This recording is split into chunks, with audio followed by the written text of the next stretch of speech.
можна говорити про те, що наша дзвониця готова. 27 снежня.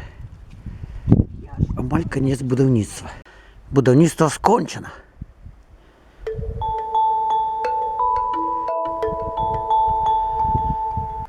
Перед вами північний бок дзвониці і заходній.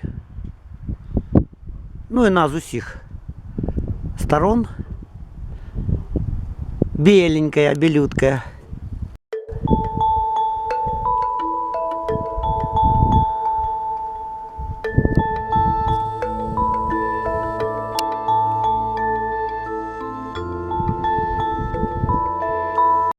З гэтага ракурса мы назіраем усходнюю і паўднёвую часткі.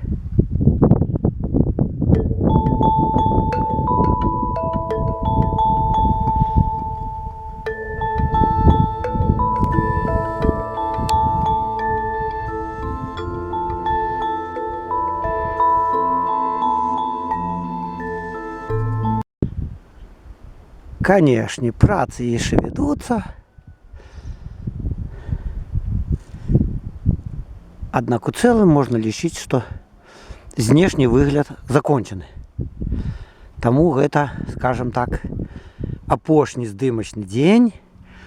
І на гэтым нашу эпапею больш за 2 гады здымкі вяліся, мы заканчиваем. У Вістычах ёсць новая звонніца.